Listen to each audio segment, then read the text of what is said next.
Everyone thought the boss had shown up for an inspection, so they all started working even harder. Just then, Tom had finished handling some business and walked out of the office. When he saw Lucy, his heart skipped a beat, and he quickly went over to ask if she was there to hold him accountable. He admitted the whole thing was his mistake. Tom explained that he had no idea the new part-timer was Anna's boyfriend. Otherwise, he never would have dared to hire Jack. Lucy stopped in her tracks, turned around with a blank expression, and fixed her dark, icy gaze on Tom, only calling his name once. Tom had been in the industry for over 10 years, but this was the first time a young person had made him feel this uneasy. Feeling guilty, he explained that the matter was almost handled and had already been passed to the legal and PR teams. They would come over shortly. Lucy cut him off and asked if the Anna he mentioned was Anna from the Anna family in Hightown, and whether she had come by. Only then did Tom realize that after all that explaining, Lucy had no idea what had happened. She definitely wasn't here to blame him, so he finally breathed a sigh of relief. Tom wiped the imaginary cold sweat from his forehead and told Lucy that Anna had come by that evening with her friends. It just so happened that Anna's boyfriend got into an argument with some customers at the restaurant, so Anna rushed over and hit them. Tom told Lucy everything that had happened in the restaurant that night, leaving nothing out. The more Lucy listened, the tighter her frown became. In an icy voice, she asked why those 3 customers were so rude and openly harassed an employee. She asked whether they would really keep serving members like that, and said the company didn't need those 3 customers. Tom froze for a moment, then hesitantly said they probably didn't. Lucy coldly ordered him to blacklist them, then asked if the part-timer was named Jack. Tom was even more surprised. He confirmed the part-timer was Jack and asked if Lucy knew him too. Lucy grew irritated. She had been late because she went to the fields with her advisor to check on some plants, and she never expected this to happen. She rubbed her forehead and told everyone not to blame Jack, saying part-timers had it hard too. Tom broke into a cold sweat.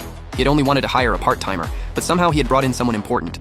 Anna fought for him, and Lucy protected him too.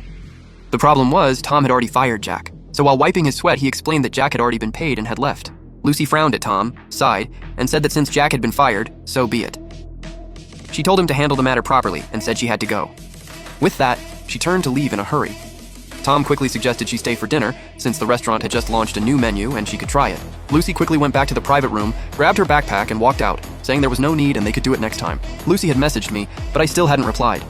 She was worried about me, and besides my WeChat, she didn't have my phone number. She knew where I lived, but that was Anna's place, so it wasn't right for her to go there. With no other choice, Lucy took a cab to the East Hill Villa area. By the time she got out of the car, it was already past 9 at night. She stood at the entrance and checked her phone, but I still hadn't replied. Then she soon saw a figure appear by the roadside. It was me coming back. I felt irritated. I had already decided not to care about the grudges from my past life, yet Anna kept coming around to bother me. I suddenly stopped, as a terrifying thought rose in my mind. Could Anna have been reborn too? But if Anna had really been reborn, she should have gone to David and stopped him from leaving the country. It made no sense for her true love to be right beside her, yet she still came after me, the stand-in. As I was thinking this, I suddenly heard a cool, clear female voice calling my name in the night breeze. I looked up and saw Lucy standing under a dim streetlight. Her expression was complicated as she strode over and studied my face. My eyes widened in surprise and I asked why Lucy was here. Lucy stayed silent for 2 seconds, then explained that it was her birthday and there was a party. She wanted to ask if I'd like to come. I was even more surprised and quickly wished Lucy a happy birthday. I pulled my backpack over and searched through it but found nothing. In the end, I took off the little chick plush hanging from my bag. Blushing, I handed it to Lucy, wished her a happy birthday, and explained that I hadn't known so I didn't have time to buy her a gift. In my past life, Anna had taken this little chick keychain. This time, I had planned to keep it for myself. Lucy looked at the little chick keychain in my hand. It had a yellow body, a red ring around its neck, and a straw hat on its head. The whole thing was fluffy with a tiny bell hanging around its neck. It looked really cute. Lucy immediately reached out and calmly took the chick keychain. I felt her warm fingers brush against my hand. My hand trembled and I quickly pulled it back.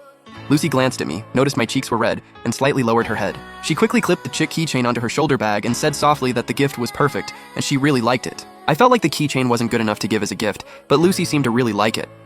Then she asked if I wanted to go sing with her.